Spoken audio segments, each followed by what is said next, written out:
What's up, fam? Welcome back to the Steep Stuff Podcast. I'm your host, James Lariello.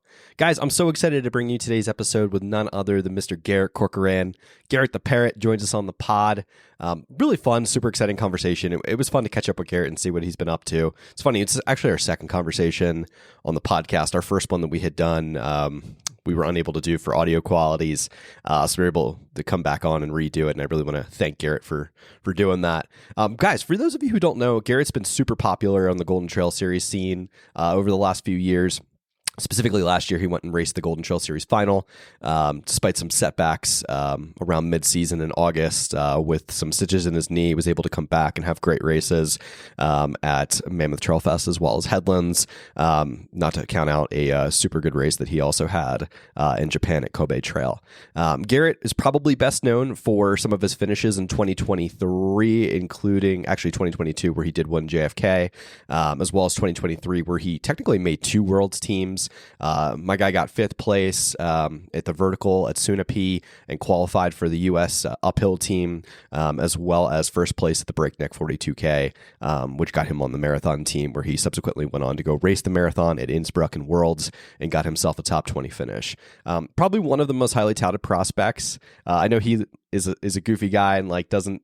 He's not as serious about the sport because of, he likes to have fun and enjoy himself. But as far as prospects go, probably one of the most highly touted, just straight up talented dudes to enter our sport, having run at the University of California at Berkeley at a super high level, as well as a high level in high school. So Garrett, tell us his story. It was really fun to get him, in for a long form conversation. And yeah, I hope this isn't the last time we chat. I'm looking forward to seeing him at Sunapee as well as Broken Arrow. So guys, without further ado, I hope you enjoy this one. None other than Mr. Garrett Corcoran.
Ladies and gentlemen, we are live!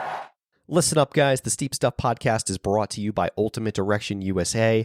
Guys, I am so excited. UD just dropped their new Race Vest 6-liter and Ultra Vest 12-liter in two beautiful aesthetic colors. You guys got to check these new vests out. They're dynamic in ways that you just have never seen from an Ultimate Direction vest. Very stretchy, lots of storage, beautiful aesthetic colorways coming to you in a new, a white and blue and an onyx and green. Just absolutely beautiful vests. I think these ones are just some of the best products we've ever dropped, and I'm so excited for you guys to try them out. Hop on ultimatedirection.com and use code SteepStuffPod. Again, that's SteepStuffPod for 25% off your new vest. I mean, they're already affordably priced, but 25% off is just going to make it so much more affordable for folks in an already increasingly expensive trail running environment. So hop on ultimatedirection.com, get yourself a new vest, a pack, or any hydration solution, and let me know what you guys think. Garrett Corcoran, welcome back to the Steep Stuff Podcast. How are you, buddy? Yeah, pretty good, man. How are you? Good, man. This is kind of funny. We're doing this round two. The audience doesn't know this, but we recorded an entire episode that we didn't use, so we're coming back for another one. But yeah, man, stoked to have another conversation with you. How's everything going, man? It's been like a month or so. So what's up with you? Yeah, time's really flown. I feel like since the last time we talked. Just doing a lot of running and skiing and working. Yeah. How's the new job? You super busy these days? Yeah. We luckily I'm not working any overtime, but we're staying a lot busier at work than I was at my last few jobs. So that's been nice and rewarding. How's the flow between like skiing and running going these days? Are you starting to run more, getting ready for summer objectives, or are you still skiing a bunch? I keep thinking I'm going to start running more, and then the snow keeps, coming in and being good. So, Yeah. I skied a lot more in March and April than I did in prior months this year, just because I was training for a marathon leading into March, and then finally had some time to ski a little more March. And last week I think I skied 4 times, but still trying to squeeze some running in too. That's pretty solid, dude. Do you find it like, is it a pain in the ass for someone like you to have to balance? Like, it's like, I don't know, like you've got a big boy job and you also run at a high level. Like, is it a pain in the ass to have to juggle all that for you, or is it pretty just natural? I'd say it would be a pain in the ass if I was trying to train like a lot of my friends that don't seem to prioritize their work schedule that much. Just like I'm not going to go and run at like 10 or noon on a weekday. And if I constantly felt like I wanted to be doing that, it'd be a little bit of a pain in the ass. But like it's still pretty easy to fit running and skiing in around an 8-hour workday. Like a lot of other people can do it. Why can't I? Especially if I can go a little faster than a lot of other people and fit something in long or in a shorter amount of time than other people can. If other people can be out there for 4 hours after work, I can be out there for 2. It's not that hard. Are you remote or are you in the office now? Fully in the office. Oh man. Yeah, we're building a factory at my current job, so I'm in there. We don't really have any operations staff at the moment, so all the engineers and all the PhD scientists are in there, like physically screwing in all the pipes and connecting all the hoses and using big pipe wrenches, welding stuff. So it's been pretty fun, but it's definitely been a little bit of a switch up from what I've done in the past, where we just had operations staff to do all that stuff, and we just kind of watched them. Yeah, you were in defense contracting before, right? Before you got into what you're in now. Yeah, I was working for Northrop Grumman for almost 6 years, and then I worked for another smaller defense contractor, L3Harris, for a few months before I came over to where I'm currently at, which is called Clean Jewel, which is kind of adjacent to defense contractors. Also, we're making jet fuel, and one of our customers is the government. So, didn't really escape it. I don't know. I feel like every time I think of Northrop Grumman, and I think of like Lockheed, first thing I think of like is UFOs and shit. So that's why I don't know. It's like it's kind of cool. I don't know, different. It's you can say you work on cool stuff, but I wouldn't say it was that exciting. Yeah. Sorry if anybody from Northrop's listening to this. I had a buddy. It's boring as hell there. There's a reason I'm not there anymore. I had a buddy from grad school that I think he worked at Sikorsky, and he like he was a mechanical engineer and like designed or did something with like Black Hawk helicopters, and I was like, what a cool job, man! Like so different, but I don't know. It's hard to get into doing stuff like that individually, I guess.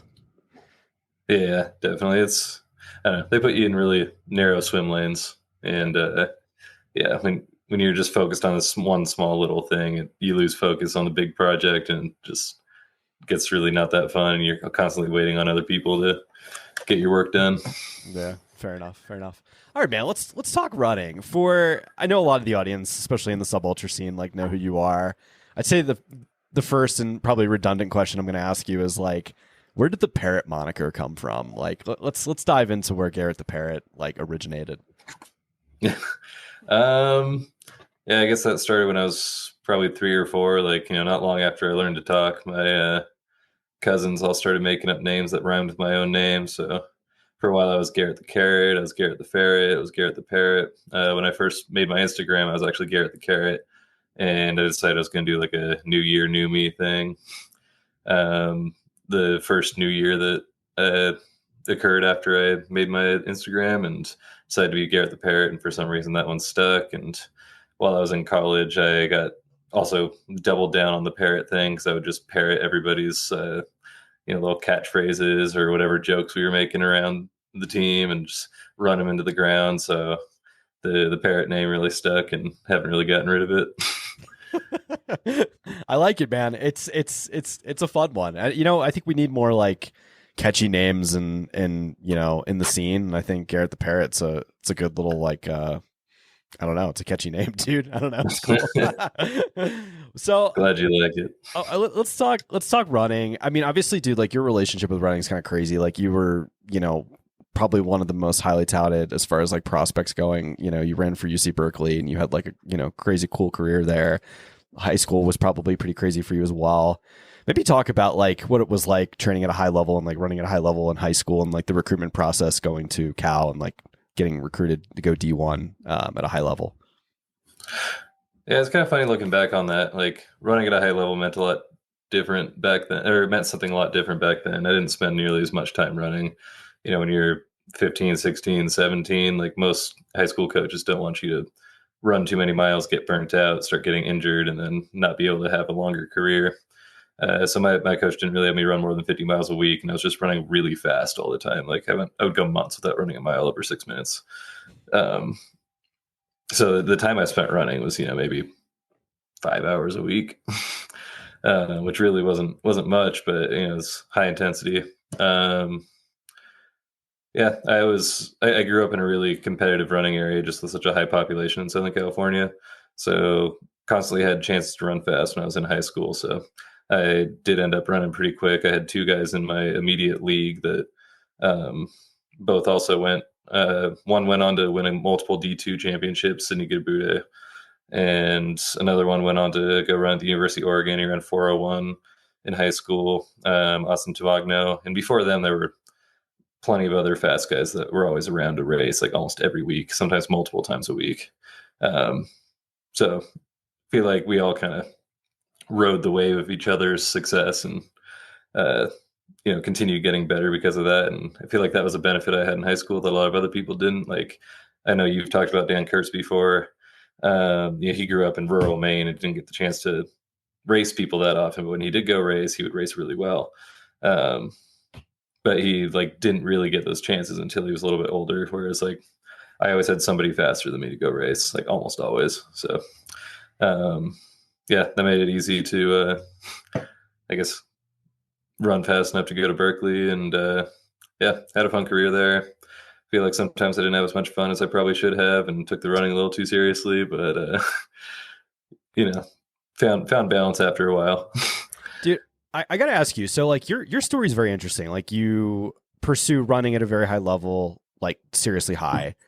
You're a smart dude, like bachelor's and master's in mechanical engineering from UC Berkeley. Obviously, UC Berkeley is an amazing institution to go to.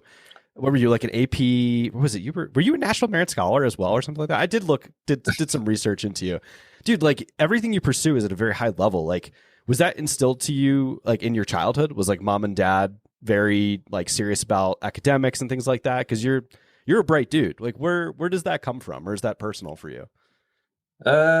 Yeah, I don't know. My parents always just told me I was special, and after a while I started believing them, and I think they told me that too many times. So, you know, sometimes I walk into things thinking I'm the best when maybe I'm not, but you know, the confidence can carry you a long way. It's true. It's true. What was it like getting, like, did you have your pick of schools coming out of high school to go to college? Like, what was the recruitment process like for UC Berkeley for you? Yeah. I guess I had a lot of schools reaching out to me. I had really wanted to go to an Ivy League school.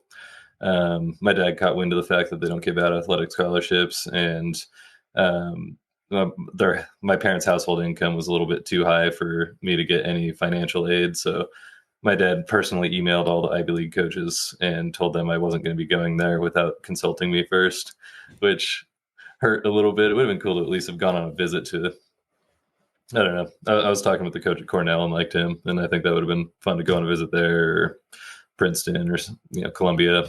But yeah, I was mostly just looking at schools on the West Coast. By the end of the recruitment process, it was Arizona State, Berkeley, Cal Poly SLO, and USC. And I had been really trying to go to Stanford. They were my number one school at the beginning of the recruitment process, but I didn't really have a great conversation with their coaches, and decided to go to Berkeley to stick it to them because that's the rival school. And never really ended up sticking it to them. I had a couple good races against some of their athletes, but lost to Grant Fisher every time I raced him. And now he's a double Olympic bronze medalist. Certainly nothing to hang your head about, but I certainly wasn't going and sticking to him by beating all their guys every time I raced him. That's crazy. What was the program like at Cal? Like, was it, because I know Dan was pretty candid about like what Iowa State was like, and he had some things to say. Like, some people have great experiences, some people have terrible experiences. Like, what was your experience like? Cal was definitely a D1 program that seems to prioritize having fun a little bit more than other schools. Um, our track house was like right on the route that we would drive away from campus for long runs on Saturday or Sunday mornings, and we'd meet at the locker room. We'd get in vans. We had like 3 vans that each held like 15 people, and the coaches would drive us down to go to a long run. They'd always route themselves right by the Fulton House to see if there were any cans of beer laying around in the front yard, and if so, how many. So they kind of knew what most of the team was up to, but we had fun. There were times when we got down and got serious, but I feel like the thing that, like, looking back, that I remember most was, or I guess not, what like left a big impression on me years later after I had like graduated from college, was my freshman year. The fastest guys on the team were all partying really hard, like every weekend, and at the time I couldn't figure out how they could keep getting away with it. They'd run a really fast race on Saturday, get hammered Saturday night, Sunday morning, get up and go for a long run, and it'd be like they'd run 60 minutes at 10-minute miles for their long run, and I'd be like, how the hell are they even like still running fast if that's what they're doing? But like, they weren't sacrificing stuff and to just to run fast. They were working hard and playing hard too, and like, that can catch up to you if you're not giving yourself the time to recover and sleep. But if you do that one night a week, especially when you're like 21 years old, like, you can get away with that as long as you give yourself time to recover other days. So Yeah, the body's. I feel like that was one of the bigger lessons that I took away from that. Is just like, don't forget to have fun alongside with your running, and like the running should also be fun too. Like, we had fun on our runs. We were a pretty close group of felt like it was a big team of individualistic people. Like, everybody was their own person and like had very individual personalities, which, looking at other teams, didn't really seem like that was the case. Like, a lot of other teams were just like a lot of like cookie cutter looking dudes, and we were all just like, I mean, being at Berkeley, like, it's a little bit more countercultural, and like people would have stick and poke tattoos and like bleach their hair, but like everybody looked like their own person, acted like their own person. Like, outside of practice, we'd hang out a lot, but we also, like, everybody had their own social groups that they were a part of as well. So yeah, it was a fun place to be. I don't have any regrets about going there. Oh, dude, I wouldn't. It sounds like a blast, bro. Let's get into trails. So after school, after college is over, you moved to Salt Lake for a job, correct? Yeah, I had been in Baltimore for a little over a year before I came to Salt Lake. But yeah, when I did move to Salt Lake, it was for a job. I was working at Northrop Grumman already in Baltimore, and I coerced the hiring manager for another job with Northrop Grumman in Clearfield, which is north of Salt Lake City, basically into hiring me when I was out here on a ski trip. And then 2 days later, everything shut down because of COVID. And I moved out here like 6 months later after that kind of settled out. But yeah, that's why I originally came out here, was to work, but I wanted to come here because it was close to the mountains. Yeah. Did you grow up skiing? Like, as I was wondering, because like some people move to the mountains and like just teach themselves. I think I've heard in other podcasts and stories of you, like, I think doing like ski trips, and I think it was like Jackson or something like that. Like, did you grow up doing that, or did you teach yourself when you moved out? I grew up basically skateboarding on a big ski resort in Southern California. I don't know if you've heard of Bear Mountain, but it's basically an extension of Southern California skate culture. Like, everybody's wearing DC and Volcom. Like, I had never heard of Helly Hansen or like Rossignol or any of these like ski brands when I was growing up snowboarding down there. But I got a season pass a couple of years. I didn't snowboard a whole lot, but everybody's just riding park there. It's not the same as out here where you have deep powder skiing. Like, there, you don't really ski powder at all. Like, there's only snow on the groomed runs because it gets packed down onto the groomed runs, and everywhere else it's bare. East Coast. So that was kind of my experience. Yeah, that was kind of my experience skiing growing up. I actually broke my leg snowboarding in 8th grade. I ran into a tree and just like snapped my fibula. Oh man. So I remembered that when I was like starting to get more serious about running at the end of high school and during college, and I didn't snowboard for like 6 or 7 years, and then picked it back up when I graduated. So I guess long story short, I did grow up snowboarding, but not in the way that I snowboard and ski now. Not in the traditional way. No, the reason I ask is just because like you're out there, you do a lot of backcountry stuff, so, and it's, I don't know, it's pretty cool seeing, runners kind of get out and mix it up and do both things. Dude, when you moved out here, or moved out to Salt Lake, what got you hooked on trail running? Was it a social scene, or what was it that got you stoked on it? It was a social scene for sure. I was pretty burnt out on competing when I moved out here. And I just kind of wanted to find people to go run with because running was my favorite social activity. And I moved in next door to a couple of guys who hosted this like pancake breakfast every Sunday. They'd go for a road long run and then invite people over for pancakes. And at a couple of those, some trail runners showed up, and then I started getting invited on trail runs, and I kind of started realizing I could just like hike around in the mountains and like run some of the downhills and call it running, and people would just think that's a run. And there were a lot of people out there that wanted to do stuff like that and go to really cool places, whether it was like on the weekend or after work or before work. So I just kind of got into it for the community, and just like, I was hiking places, and it was taking me like 4 or 5 hours to do something that, like, now that I'm running, a lot of it takes me like an hour and a half, 2 hours, and I could, just cover a lot more ground in a shorter amount of time. So that was also something that appealed to me. But yeah, more than anything, just finding some people that enjoyed it and not wanting to run alone, and just getting kind of roped into it. Eventually, I ended up signing for some ultras, and now sometimes race too much. So dude, your personality with the sport is very fun. Like, you just seem like you genuinely enjoy it. Like, you're very stoked on it. Like, like, I see so many people, man, and I talk to so many pros in the sport, and like, people make it a job. Like, they make it such a grind, and it almost sucks the fun out of it a little bit. Like, when I talk to people, they're just so serious, and yes, it's a serious sport to a degree, but it's also not so serious. I don't know. I just really admire and like your style with it, where you just like having fun. Like, you still compete at a super high level, but it's also very fun. Yeah, I mean, it should be fun, right? Like, if you're gonna make it your entire self-worth, I sure hope you're having like a little bit of fun with it. Yeah. And yeah, I don't know. I feel like some people that I got into trail running with maybe kind of lost the plot a little bit and don't have as much fun with it anymore as they used to, and we don't run with each other as much anymore because of that. But everybody's, I guess, got their own reason for doing things, right? Like, it's not just about having fun for some people. So I get that. But yeah, for me, I wouldn't be doing it if I wasn't having fun doing it. Yeah. Like, there's just not much point.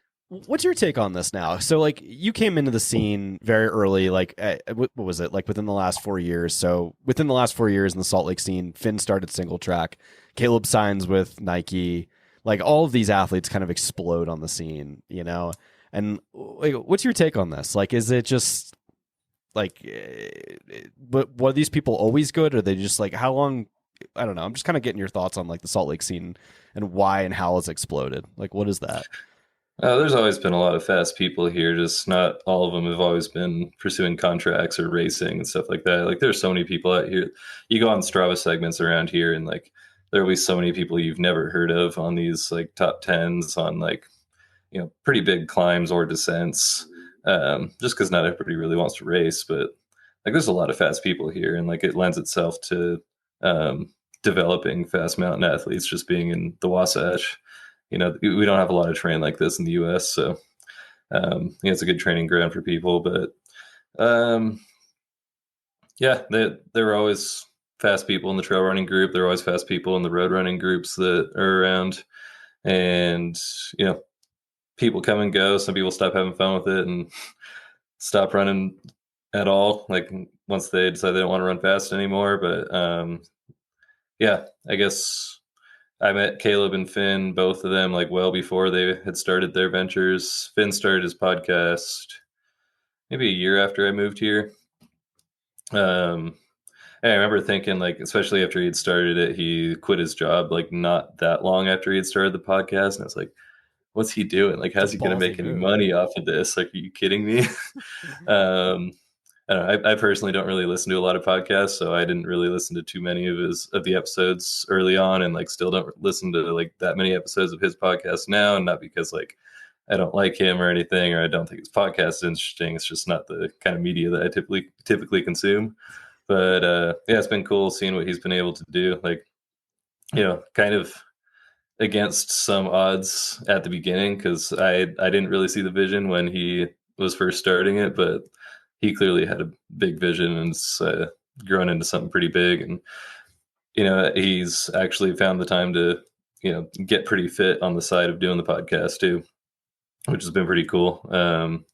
He's put together a couple of races in the last couple of years, which has been cool to see, because it was funny when he first started his podcast, he was running less and less. Like, he would talk about running more, you'd get more excited about running, and then like he stopped running almost altogether from what most of us could tell. And I definitely talked a lot of smack on him for that, because like why you get like, isn't the whole point so that you can center your life around running? Like, don't you want to run more? But he's turned it around the last like year or two, and like found some reasons for his own running too, which I think is pretty cool. Yeah. And yeah, I guess Caleb's always been pretty fast. I think he's one of those guys that has benefited a lot from actually going and taking his performance seriously. And he really exploded on the scene when he decided to like really start focusing on certain races, and has laid down a lot of good performances the last couple of years, which has been cool to see. I feel like the more he's been racing, or the more he's been racing at a high level, the less it feels like he and I have been running together. I haven't seen him in 2 months. Oh, wow. I haven't seen him since before he won TGC. But he's got very specific things he wants out of runs, and if I'm just trying to screw around, he doesn't always want to do that with me. So understandable. Oh man, dude, when you guys first got into the sport, and I guess I'm picking on like you and Caleb, because I just noticed like the one result I was looking at was like Canyons 100K, and then in 2022 you did that. You also ran Speed Goat, you ran JFK. What was your fascination with the long stuff and then getting into the short stuff? Like, what got you stoked on that first? Everybody that I was training with was stoked on ultras, so I just signed up for there were like 7 of us from Salt Lake that were all like sort of trained together for Canyons in 2022, and I got talked into signing up. And I don't know, when I first got into trails, it was a cool challenge to see how much farther I could go, rather than like how fast I could go on trails. I feel like that's the main thing for like American trail running media that makes it a lot easier to market ultras, is a lot of people who don't know trail running, don't really understand like how the terrain affects how fast you run, or don't understand like it's difficult to run uphill and downhill like fast. Like, you see these results that people are putting up, and they're running like 10-minute miles for a 8-mile race or something like that. You're like, that's slow as hell. Like, these guys aren't impressive, but you can wrap your head around the challenge of like, these guys went 100 miles, these guys went 100K. Yeah. Like, that's like a very difficult thing in itself, no matter how slow you're going. So I guess I was kind of wrapped up in that also, and like, wanted to do Canyons 100K, see if I could run that far. And Speed Goat 50K is my backyard. I'm signed up for it again this year. I think you'll finally get it right, dude. That's a hard race to nail. Oh man, that's such a hard race. Yeah, I got kind of close in 2022 to nailing it. I think I didn't really hydrate well enough, as I tend to cramp during a lot of my races, but I was definitely cramping that day too. Oh, I bet. But yeah, Caleb was training for both that one and Canyons with me together. We placed pretty close to each other in both of those races too. I think I was 6th and he was like 8th or ninth at Speed Goat, and then I was 8th at Canyons, and he was ninth there. And we didn't run a step of either of those races together. Really? Or Canyons, we ran like the first maybe 2 or 3 miles together, and I didn't see him the rest of the day. And then Speed Goat, I don't think we ran a step together. That's so funny. So kind of funny looking back, because we ended up like kind of close to each other in both those races, but very different racing strategies, especially at that point. He's coming to his own a little bit more in terms of being able to push himself early in a race. Back then he would just start really slow, and that's why I wouldn't see him, because I would get out way too hard and then probably end up fading to where I ended up. But we just never quite yo-yoed back to each other in either of those races. That's funny. What oh man, there's so many things I can ask off of this, but like, all right, so let's fast forward to 2023 then, because I got to ask you, what flipped the switch? Was it just wanting to run for Team USA that sent you out to go do Breakneck and Sunapee, or like, because those are obviously sub ultra races? Like, I'm just kind of curious, like, what made you make the switch from ultra to sub ultra on that end in 23? I wanted to race more, and the way I saw it, like if I was running shorter races, I'd be able to recover faster and race more. But yeah, when I went out to the East Coast to go race at Sunapee and Breakneck, I wanted to run on Team USA. That was like the big goal for that year at least. So after I'd run JFK in 2022, I just kind of like stepped away from training hard for a month or two, and then got back on the grind in like February 2023. I was doing a lot less. It's a little easier to manage your time when you don't have all the time in the day to run. Like if you want to run fast, then you can do speed development a few days, and like your recovery days are inherently going to be a little shorter. So that was kind of the main reason I got into sub ultra in 2023. There were some cool race series I wanted to go participate fully in, like the Cirque Series and Golden Trail Series. And it felt like the only somewhat comparable series at that point in ultra was UTMB, and I just didn't really have that much interest in running other races, so made sense to try to race a lot and do some sub ultra stuff, try to get faster at running trails, and that would inherently make you better at going longer anyway. Yeah.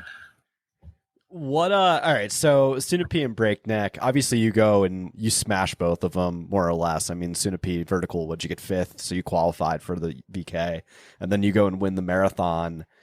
Dude, how did you make, because you only raced, if I remember correct, at Innsbruck, you only raced the marathon. What kept you from going to do the VK at Innsbruck as well? They were back-to-back days. VK was the first day of World Champs, and marathon was second. And like, I could have done both. I think if there was a race on that schedule that I could recover well from, it would be the VK. But I'd run the VK one day and then the up down the next day at Sunapee, and just didn't feel good the second day of that. And I wasn't really training that much to do back-to-back days like that. So it didn't make sense to me to run the VK and then not be my best self for the short trail, which is one that I was a little bit more excited about competing in anyway. So I gave it my spot in the VK to allow somebody else to take it. And then they originally gave my spot to Jim, who was already going to run the 80K also, which was 2 days after the VK. And I saw who they gave it to. I was like, well, that's not why I gave it up. Like if Jim's going to run it, I could have gone and done it. And then Jim ended up getting hurt and not going to World Champs, and the spot trickled down to, I think Morgan Elliott ended up running the VK. Yeah. And he was already out there for the short trail. I was like, well, if that was the case, I maybe could have gone and run the VK, but I still feel like I wouldn't have run as well in the short trail if I had done the VK. So that was why I ultimately didn't do it, and why I'm not going to try and do the VK short trail double this year, because at Broken Arrow, it's VK and 46K one day after the other. So yeah, and that VK is going to, dude, that's so deep. I mean, we'll talk about that when we get into 2025, but like, I don't know, just feeling like going back-to-back days is heinous, especially with the level of competition that's going to be there. It's going to be bananas. let me ask you this: when you made the team, what is it like when you make that team? Like, is it also a little surreal that like your story is kind of like intertwined with Dan's as well? Whereas like you guys knew each other all the way back in high school, and then now you're on you Team USA together like years later. Is that weird? Maybe a little weird, but not that much so. Like the way that we had met when we were in high school was we were at the Brooks PR Invitational, which was where like top high schoolers in the nation all got invited to go compete in a track meet after everybody's state meet was over, and give you a bunch of Brooks gear. They like have you race in Brooks singlets that are different colors. Like, they give you like 2 different colors, and everybody's out on the track racing in Brooks. And it's like all the fastest people are there. Like I mentioned Grant Fisher earlier. Like he was there. He ran the 2 mile. I think Dan ran the 2 mile there too. I ran the mile.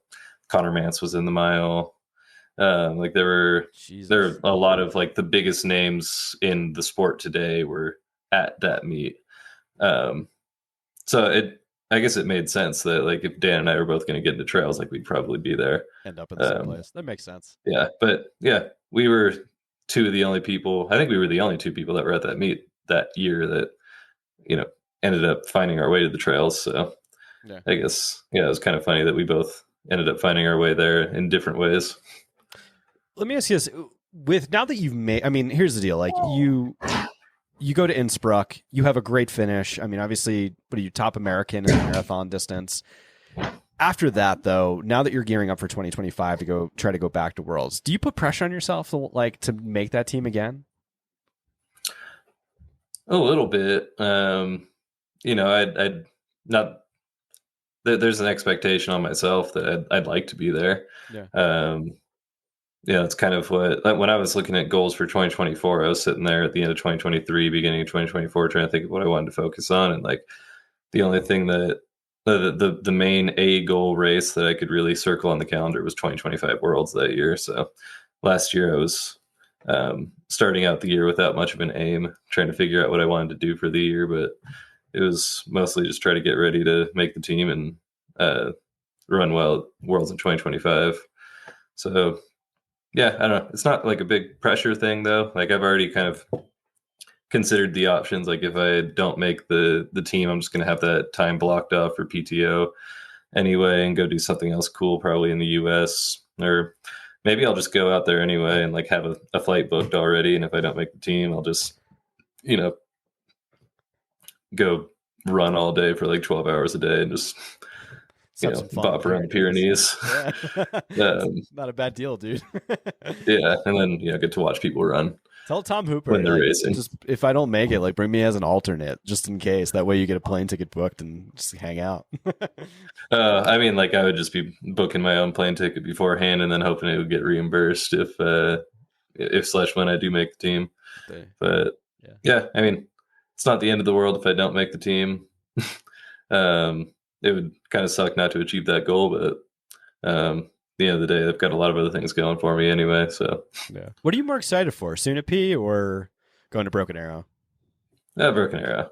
Yeah. Don't tell Tom Hooper this, but I'm not really that excited about Sunapee, and I haven't even booked a plane ticket yet because I'm not even sure I want to go.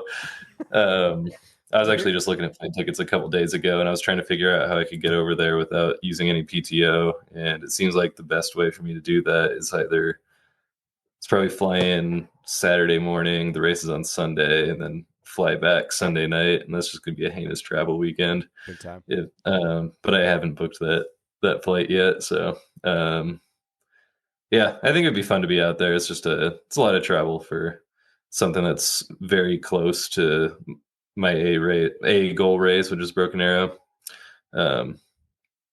So I don't know. I'll probably talk myself into going anyway, but you gotta go. Definitely more excited about Broken Arrow at the moment. The fields are going to be crazy, and Broken Arrow, man, I think you got it like a solid. I mean, it's going to be super deep, but like you've had success there. I mean, you raced the 23K and went top 10. Like, didn't you go like a week after going to Worlds, like coming back from Worlds? Yeah, I think that was the beginning of the end for me in 2023. Was coming back from Worlds and trying to rush into racing Broken Arrow. I flew back Sunday, pretty much all day Sunday, flying back after I'd raced at Worlds. I remember getting back. It was late evening. I went over to a friend's house, had a few beers, and then like went to work the next day. And I was working 11-hour days because I was almost out of PTO, and was trying not to use any to go to Broken Arrow. So I worked like 11 hours Monday through Thursday, and then drove out to Tahoe on Thursday after work, I believe, because my friend Jacob Grant, who I was driving with, was running the 46K at Broken Arrow. So we were driving out together. And we drove like halfway out, slept in Winnemucca, like cowboy camp next to his car, and then kept driving the next morning. And I was sitting there on my work laptop, like working while he was driving. And we were also watching the live stream of the BK that morning. But yeah, got out there, and like my legs felt like shit all week. Like I was figuring the race wasn't going to go very well. They didn't even feel good when I was warming up the morning of the race. I think I rolled my ankle while I was warming up, and like I saw you jogging around the parking lot. I was like, who is this fucking guy running around? And I think you were wearing like a Reagan Bush 84 shirt or something like that. I was like, oh my God, this is hilarious. Yeah. I was trying to show, I was wearing Reagan Bush 84 at a USA visor on, like red, white, and blue pit vipers, stars and stripes on the shorts and my socks. Like I looked like a fool, but it was awesome. Yeah, I was having fun. But yeah, the gun went off that day, and like I felt so bad. I think I went through it ended up being a 2-lap race because it was windy, and they didn't want us going over the top of the main course. So we just went up to the top of KT and did like the 11K loop twice, which actually didn't even end up being. It was like 19K total. It was like way shorter than advertised. But I came through that first loop, and I was in like 12th, and I was just like, I got passed by like 5 guys on the downhill, and I was like, oh, this isn't going well. Like this sucks. And then Finn was down there, and he told me that the top guys were like 5 minutes in front of me or something like that. And I was like, well, this sucks. I guess throwing the towel now, but I guess I got a second win on the climb, and I ended up in 4th by the time I got to the top of the climb. But I still couldn't see Mika or Chad or Eli by the time I got up there. And then was kind of battling Talon Hole and Henry Aymond on the downhill, and ended up getting out sprinted by Henry in the last like 100 meters. Like the second he saw the finish line, he took off, and I'd been trying to drop him for the entire road section. We were going downhill for like 2 miles, and I put in a surge, like thought I got away from him, and then I'd hear him coming back and do it again, and never quite got away from him. And then he has sprinted me. But yeah, that was definitely the beginning of the end, because I was already really tired going into that race. And then just didn't stop afterwards. I figured I could just bike the whole next week, and then rather than just taking time off, and then get into training really hard for Cirque Series and Golden Trail Series. And I just kind of went downhill the rest of the year. But yeah, good lessons. Oh, dude, what a crazy story. What was it? I don't like going back in time too much, but like, dude, what was it like being like top American in the like at Innsbruck in the marathon? Like, was that life-changing for you at all? Like, was it weird? Like, did you have brands and everybody like reaching out to you after to congratulate you? Because like, it's a pretty big deal, dude. Like, what was that like for you? No, I didn't hear from a single brand after. Really? What the fuck? No, I think maybe if I had finished like on the podium, it might have been different, but I was 14th. Like Americans on the whole didn't do all that well in that race. Yeah. I was pretty proud of what I had done in the race, but definitely felt like I maybe could have gotten a little bit more out of myself if I, maybe hadn't, or maybe had like hydrated better, fueled better. Like looking back, I like wasn't really taking in all that much and was thinking it was more than enough, but I was cramping the whole second half of the race, just like fighting those off. I was on camera, like standing there working out a cramp when I was in like 12th on the last descent. They like saw me stop. Someone took a video of it and sent it to me. And I was just like standing in the middle of the trail, not moving on the final descent. And then like a few minutes later, after I'd started moving, I actually fell and like sat on the ground for a couple minutes, like, cause I couldn't get up because my legs were cramped and they were just like stuck, like straight leg. So like if I could have figured those things out, I think I had a pretty good shot at finishing top 10, because I was only a couple minutes out of top 10 that day. Yeah. And if I just didn't spend those couple of minutes cramping, like not moving, that would have been the difference right there, at least getting like 12th or 11th. But yeah, I think like all in all, like I ran as well as I could have that day. Definitely left it all out there. Um, but yeah, that's another one where I feel like I have a little, like, a little bit more left to prove. I think I could do a lot better. So would like to get the opportunity to do it again. Oh hell yeah, dude. Yeah, I think it's going to be exciting to see like what's going to play out this year. Besides Sunapee and Broken Arrow, what do you think you're going to what was it, Speed Goat? What do you think you're going to put on the schedule for this year? Well, we talked about this last time we talked, but Telluride Mountain Run. Pretty excited for that one. I don't know. At the beginning of the year, I told myself I didn't want to just go run like all of the most competitive races. So I wanted to go race in some places that inspired me, or just not just pick a race because that's where the competition was. So that was part of the reason why I ran the Napa Valley Marathon last month. It's just because I wanted to run something that wasn't that competitive, but I could still go run hard at. And Telluride Mountain Run, like, I haven't really spent much time. I've never spent any time in the San Juans in the summer. I've been there for a ski trip once. Oh, dude, you're in for a treat. It's insane. Yeah, I mean, I see pictures every year when people are out there for Hard Rock or just out there on their weekends, and it looks amazing. So we got married. I wanted to give myself a reason to get out there last July. It's amazing. You're in for such a treat. Yeah, I'm looking forward to it. So that'll be fun. And then,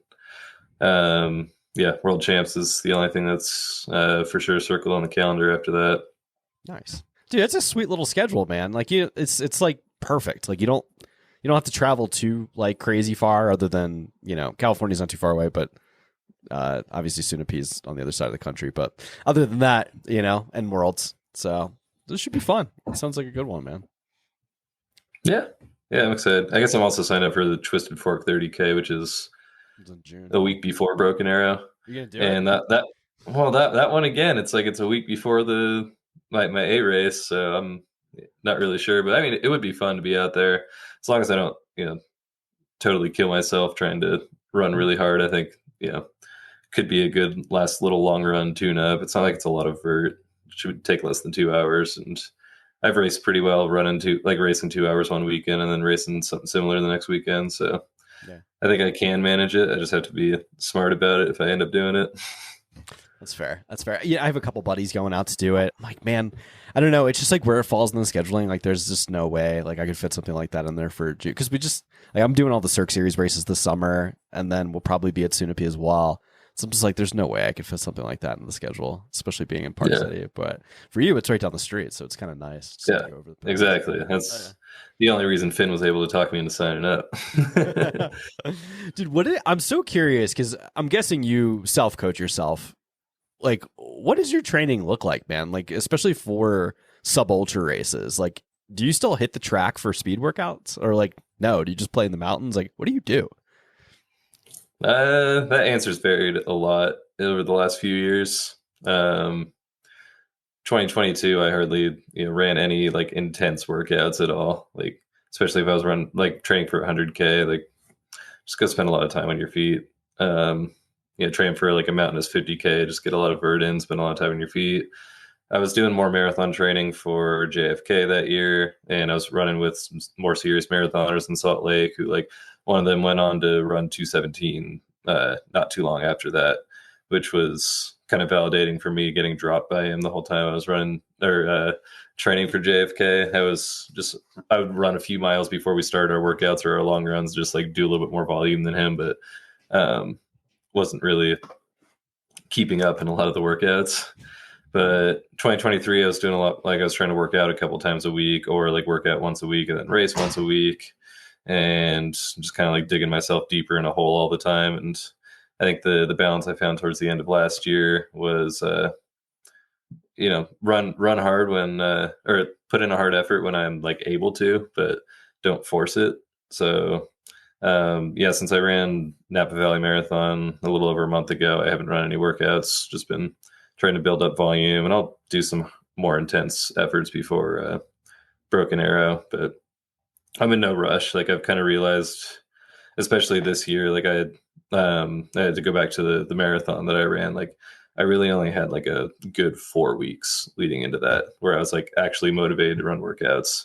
And I was running one workout a week and then a long run. And then sometimes the long run would have like a little bit of intensity in it.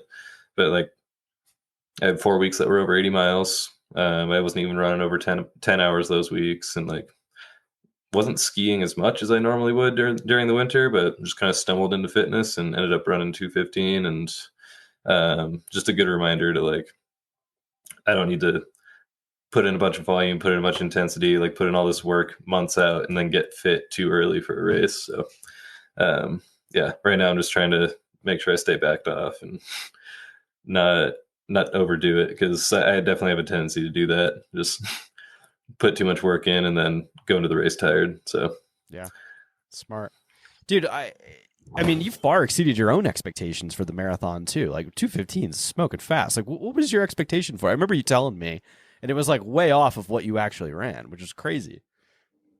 Yeah, when I signed up for it, I said my goal time was 2:23.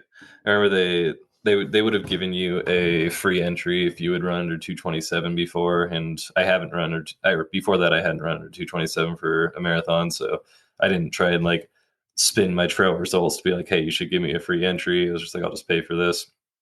And I didn't really think I'd be motivated to train that hard, so I was like, yeah, 2:23, like averaging 5:30 per mile sounds kind of hard.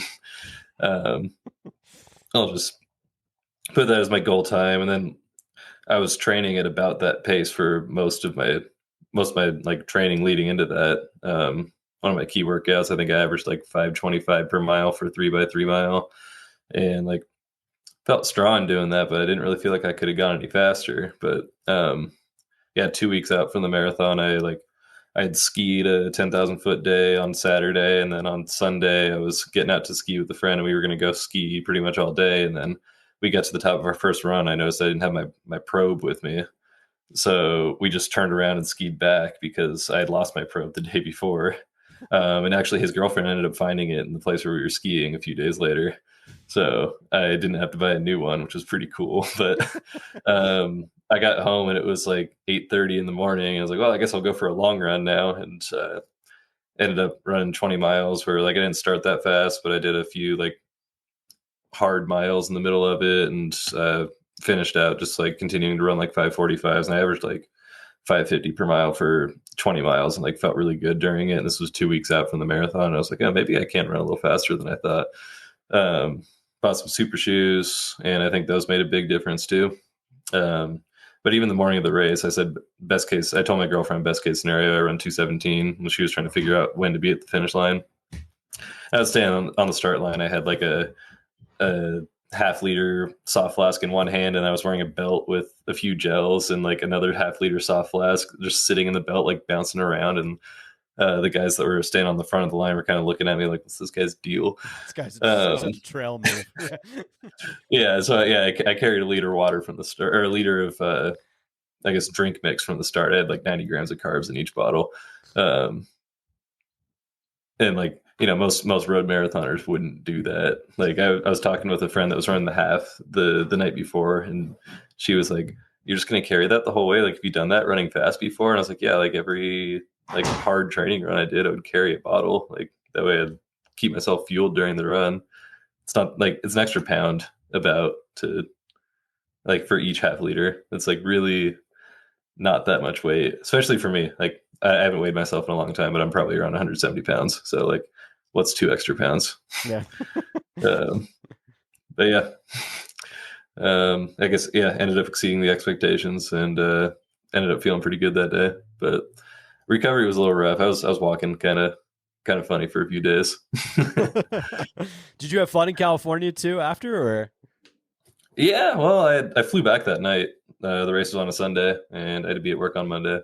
But yeah, I got wine tasting the day before the race. I flew in Saturday, drove my girlfriend through Berkeley, just kind of like showed off a few of my favorite places there, and then we went over to Napa, and we went wine tasting, and I guess, you know, went to the expo, picked up bib, went to sleep that night, and then went and tasted, or we went to brunch afterwards, and then drank a bottle of wine at another place in Napa before having to drive back, and then barely made our flight. But yeah, Nice. had some fun, but it was a quick weekend. I remember I had won 12 bottles of wine plus like the big Magnum. It's actually sitting right over there, like a big 3-liter bottle of wine. And I was trying to figure out how to get it back. And one of my friends was driving to Salt Lake City from San Francisco a few days after the marathon. So I dropped all my wine off at his house, like on the way to the airport when we were passing through San Francisco. Just like a real quick drop because my flight was like an hour and 20 minutes after I had been there. So Jesus. just like, oh, hey, see ya in a few days. Like, Nice. Do you think now that you ran so damn fast, like, do you think you might pursue it like an OQT? Try to get in the qualifier for Olympic trials? I haven't seen any news on what the A, what the qualifying window is, or B, what the standard is yet. If they're trying to keep the field size about the same, then the standard shouldn't change that much from prior cycles. In which case, like, yeah, I could, train to go run another one. Kind of like to do Boston next year anyway. So, be cool to have the chance to run at the trials if I, desire to in 2028. But I don't know. That's not so, like, if that was something that I really had valued, I probably would have tried to do it in 2024 and maybe even in 2020.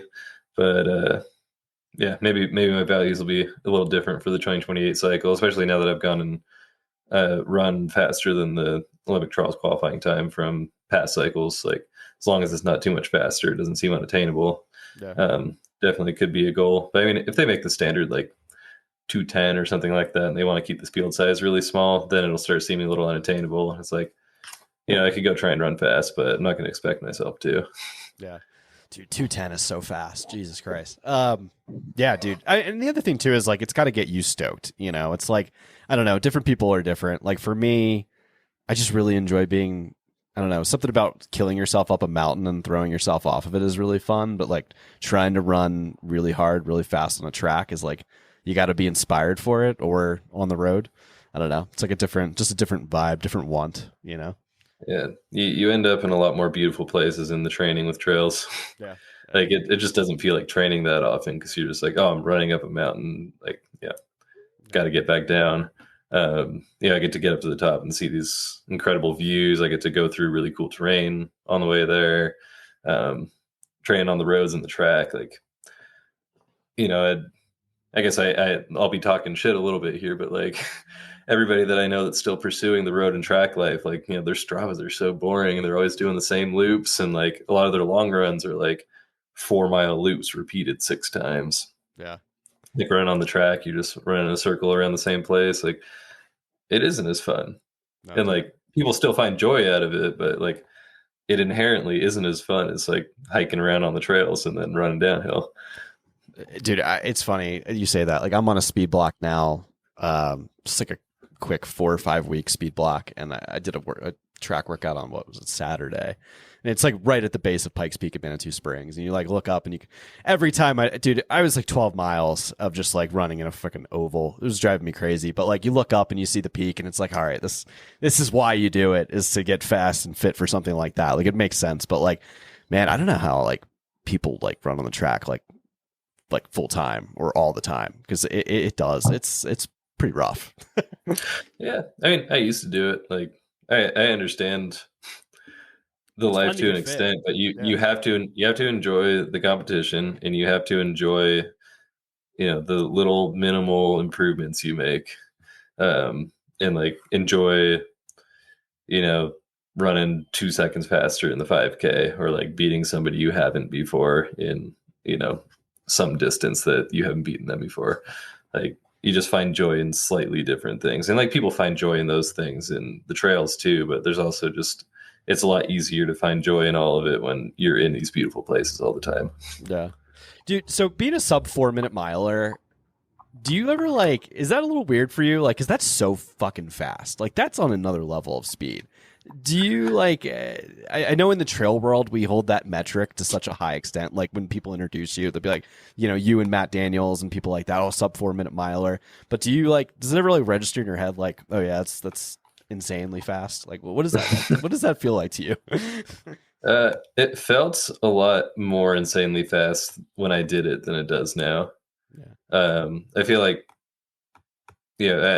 it was 9 years ago when I broke 4 in the mile, and like back then, like people were already getting faster. Like the NCAA was already getting significantly faster than it had been before, and I think I was like 33rd in the NCAA that year.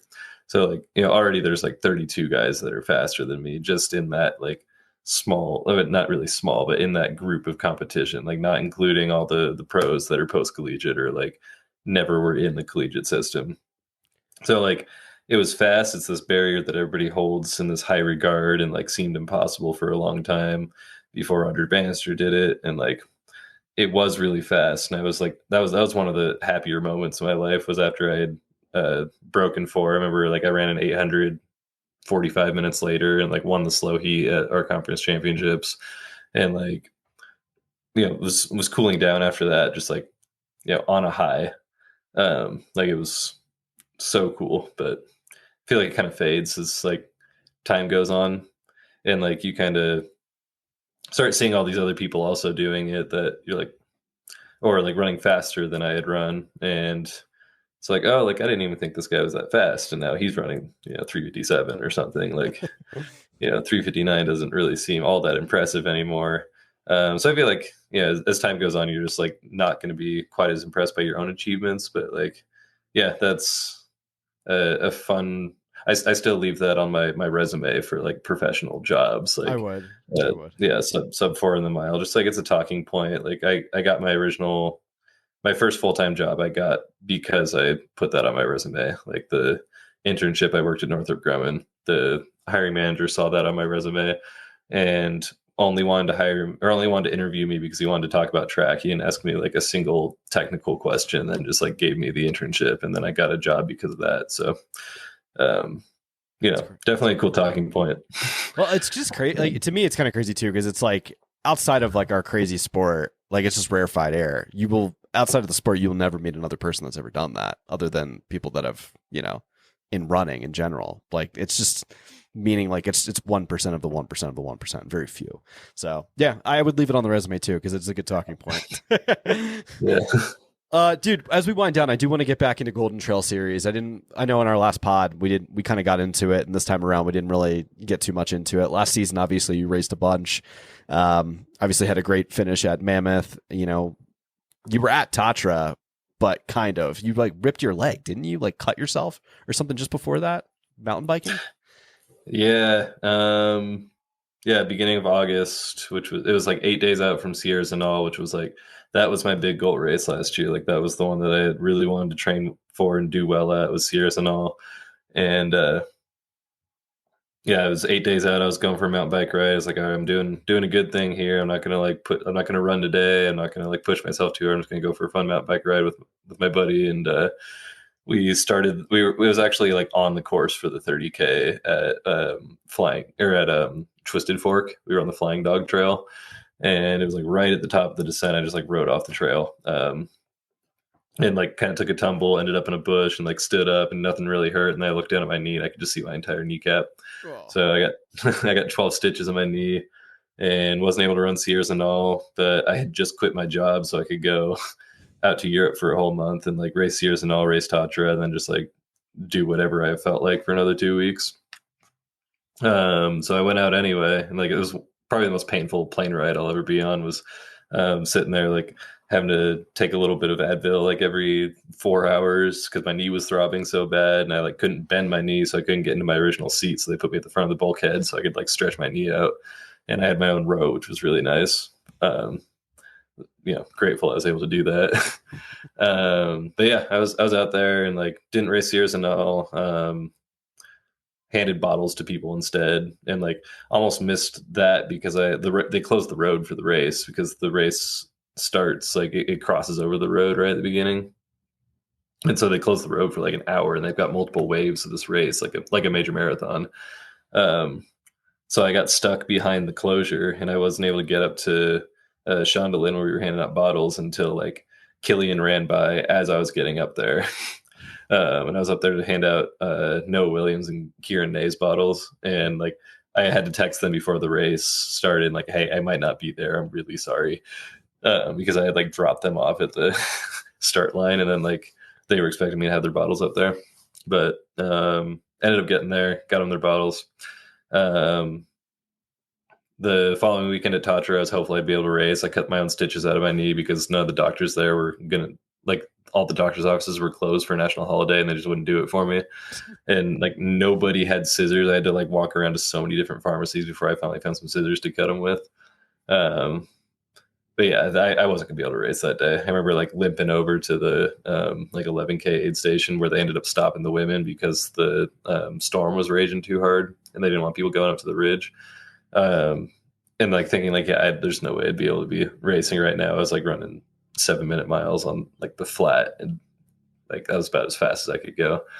And then they ended up canceling the race anyway, and we had a real nice time afterwards. It was one of the better parties I've ever been to.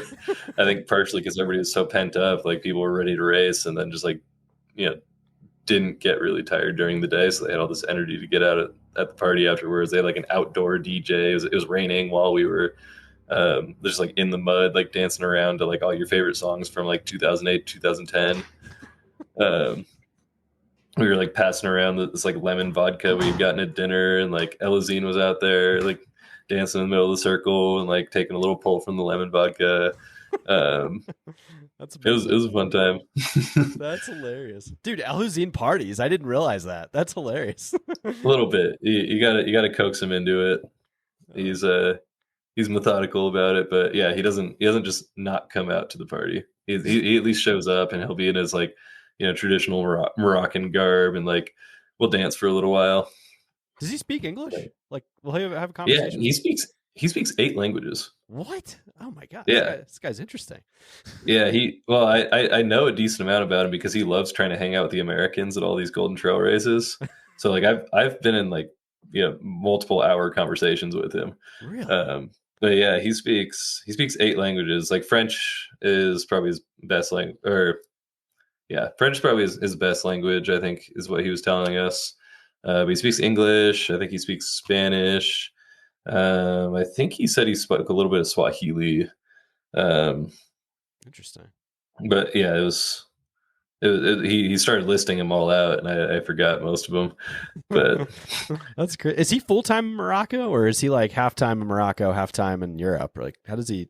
What does I think he spends most of his time in Morocco, but he also spends a lot of time in Switzerland. There's an area where I guess he gets paid by the tourism department or something because he posts about that area pretty frequently. Like, yeah, this is where I come for altitude training, and then like tags the tourism department for, I forget what the area was called, but not a bad gig.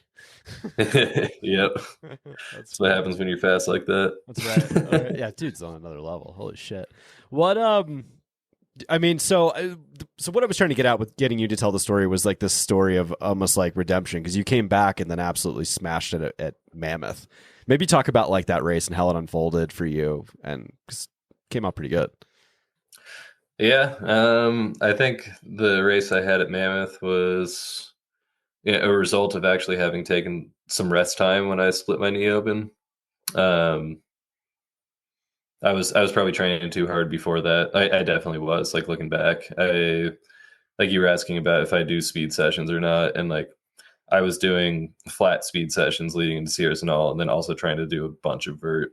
So a lot of my speed sessions would be like I'd go run like I wouldn't run like a hard VK, but I'd run up a VK and then like come back down and then do some flat intervals as fast as I could. And like I wasn't taking any easy days. Like my easy days were like I was easier effort, but I'd be up for like 3 hours just like bushwhacking. Oh shit! And get like 5,000 feet of vert. And like, you know, you're not really recovering when you're not really giving yourself some like days off or like easier days. So I was pretty tired when I did fall and hurt myself. So I think having to take a few weeks backed off was really good for me. And then since I'd quit my job, I was able to recover pretty well, like in between bigger runs that I was doing after I was able to start running again.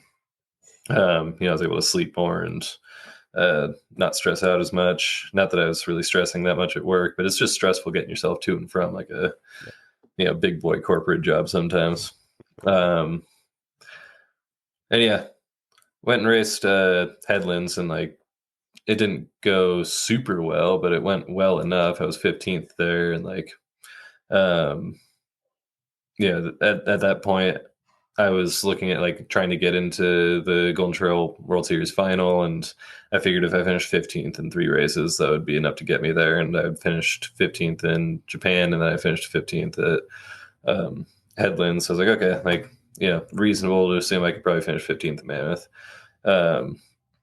Just took a easy week. I was staying in Mammoth the whole week beforehand, and did some cool runs, explored some new places, tried not to go too far. Went and ran the race, and like just felt inexplicably good when we were warming up, and then when the race started, and found myself in 5th for most of it, and then dealt with some cramping towards the end, which I seem to do in almost every race I run. So faded back to 7th when the Italians caught me, Daniel and Marco. And it was kind of funny too, because me and Marco and Sam Hendry were kind of fabricating a little rivalry, or at least I was fabricating the rivalry with Sam and then with Marco individually. And we had finished 14th, 15th, and 16th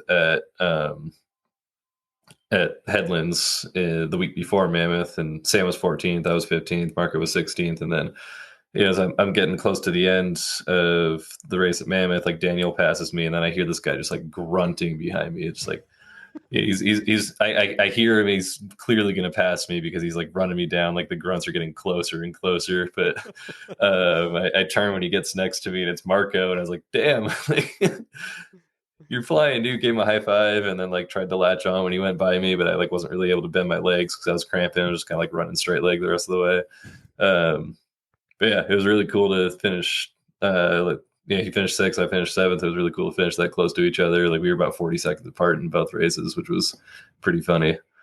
That's amazing. But yeah, dude, and then you go to the final, and you become like, I don't want to say a meme, but like the video of you cramping going down that looked so painful, dude. It looked, I guess I've had cramps like that before, and that looked excruciating, like going down like a muddy hill trying to straighten your leg. Like maybe talk about that and provide some commentary. Yeah, the race had been going pretty well until, I don't know, 5 minutes before that. Everybody was tired from the prologue that we do at Golden Trail Final. So like it wasn't any different for me. I was also tired. Backed off during the first climb, and like I probably at the top of the first big climb in like 15th or so. It was just kind of like latching on to people on the downhill, trying not to lose too much ground. And I was like running really well at the second big climb, which was, I guess, the last big climb. There's really only 2 big ones. And right when we got to the steep part at the top of it, where we were going up something similar to where that video was, it's like a similar pitch, just like a 40% grass hill in the mud. I don't know, maybe in like 14th at that point. And I looked up, I could see a lot of the top 10, and I was like, okay, cool, right where I want to be. I'm going to like torch this climb and then like keep momentum on the downhill. That was kind of like the race plan beforehand. And everything just fell apart the second we hit that steep climb. Like I started going backwards. And I hit the top of the climb, and I could feel some cramps coming on. Like my arms were starting to cramp, which I knew meant my legs were going to cramp pretty soon if I like didn't manage it. And the downhill started like not that steep, so you're just like flying down this like 6% grade or something. And I can like usually manage the cramps on a grade like that, but like once it gets steep, that's when it gets bad. And right when it pitched down underneath the ski lift, and like we were going down this 35-40% grade, I made one little misstep. I like kind of tripped on a piece of grass, and then the cramps came, and I sat down, and you can see in the video, I'm just like straight leg, like hold my leg, trying to like get it to move again. And I like stand back up because it's like frustrating. You can't hear in the video because I put like music over it, but like, I'm just like screaming in frustration. It's not like because it's pain, like it is painful, but I'm not screaming from the pain. I'm screaming because it's just like, this is so stupid. Like, Marcin Kubica went by me as I was sitting there on the ground, like in the video. And then I ended up cramping. Like I managed that, got up, and then ended up cramping again, like not much later. And Miguel Cabrera passed by me while I was like sitting on the ground after the video was over. And like I had lost 2 places just because I was sitting there cramping. So it's frustrating, but it is really funny, and I'm really happy that somebody finally caught it on video, because that's happened to me quite a few times during races. And like, none of my Salt Lake friends like understood what I was talking about when I said the cramps got to me during races. Like, there's like, oh, he was like getting a side stitch or something and then complaining about it. Like, no, I just like can't move. Completely locked up. Like, it's crazy. Yeah, like I'm stuck. So that it was, yeah, it was real funny that someone caught it on video. And then like at the party that night, like it was a Romanian guy. He like walked over to me. He's like, "Hey, I got this video of you," and he showed it to me and airdropped it to me. And I spent the whole party like running around showing people the video because we thought it was funny. And like I was just like laughing the entire night, like at myself. So yeah, it was funny. Hope if that happens again, someone catches it on video. Dude, like I said, I felt for you, man, because I've had that happen to me on the incline a couple times. Like, usually it's funny, like you just have to be super fatigued on an extremely like steep like area. I don't know what it is, but yeah, I've had it happen a couple times where the muscle I can like look down at my calf and see the muscle fibers like firing. Oh yeah, it's disgusting, dude. Yeah, and kind of painful. So yeah, dude.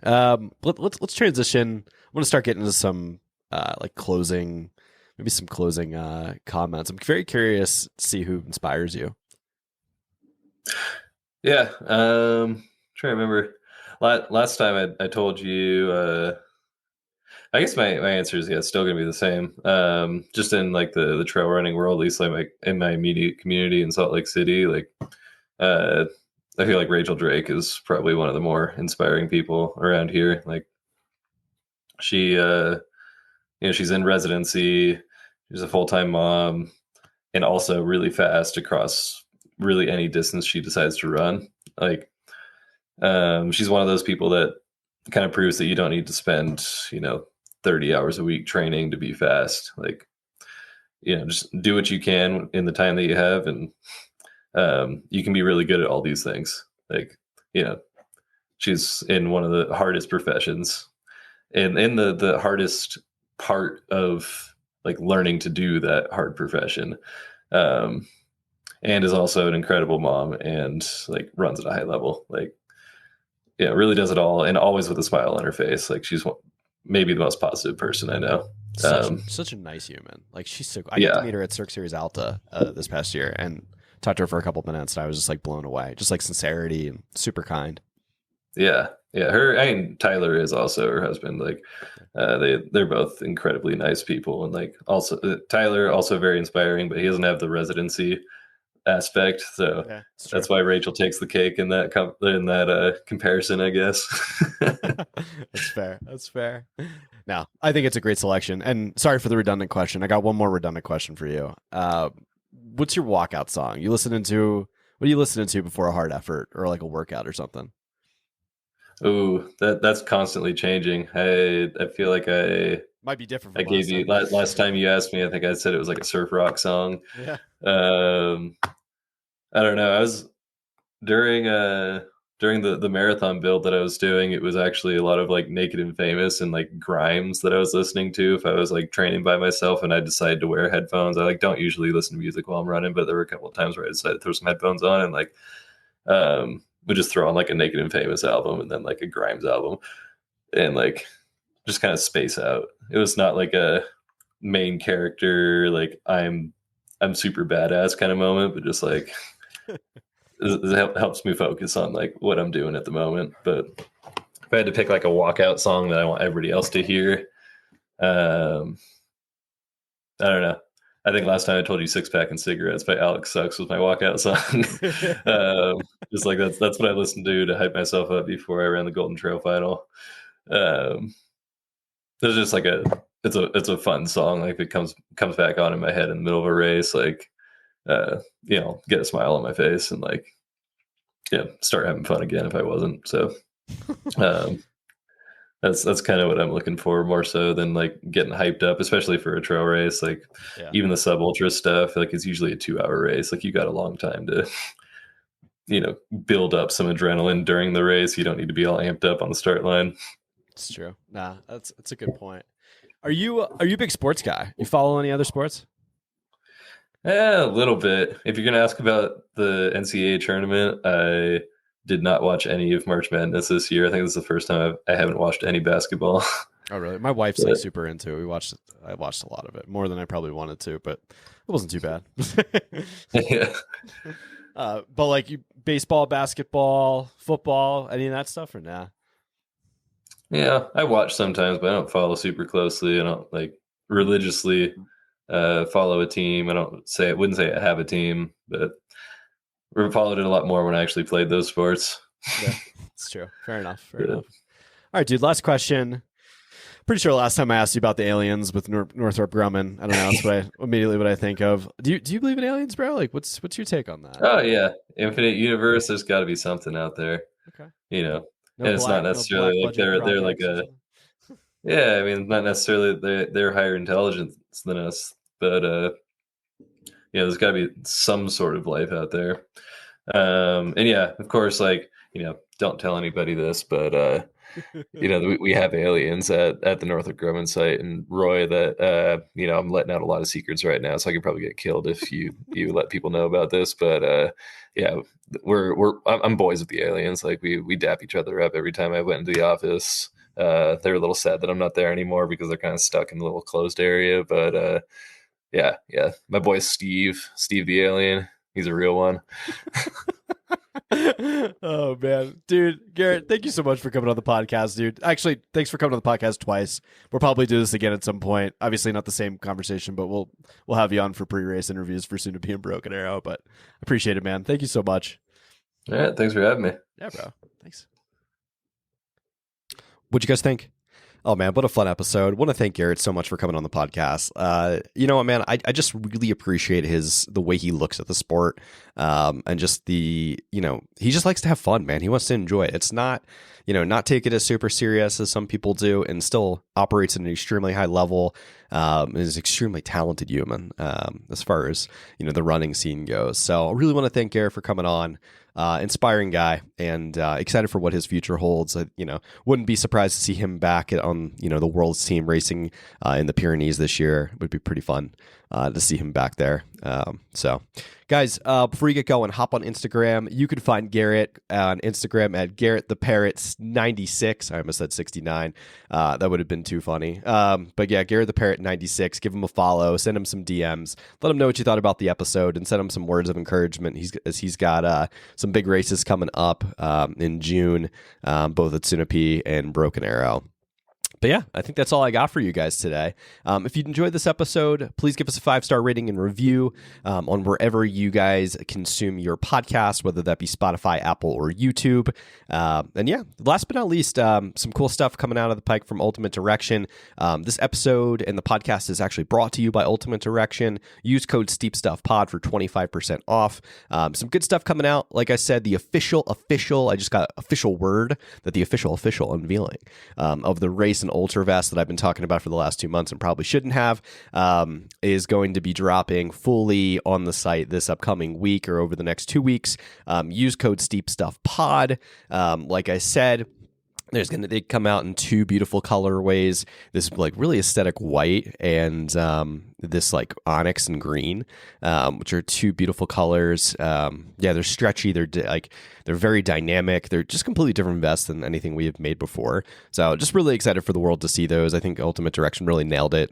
Their designers kind of killed it with these, and excited to see what you guys think. So before you get going, hop on ultimatedirection.com. Doesn't matter if you need a vest. We also carry belts. We got soft flasks, you name it. Use code SteepStuffPod for 25% off. Have a great rest of your week, guys. More to come. Thanks.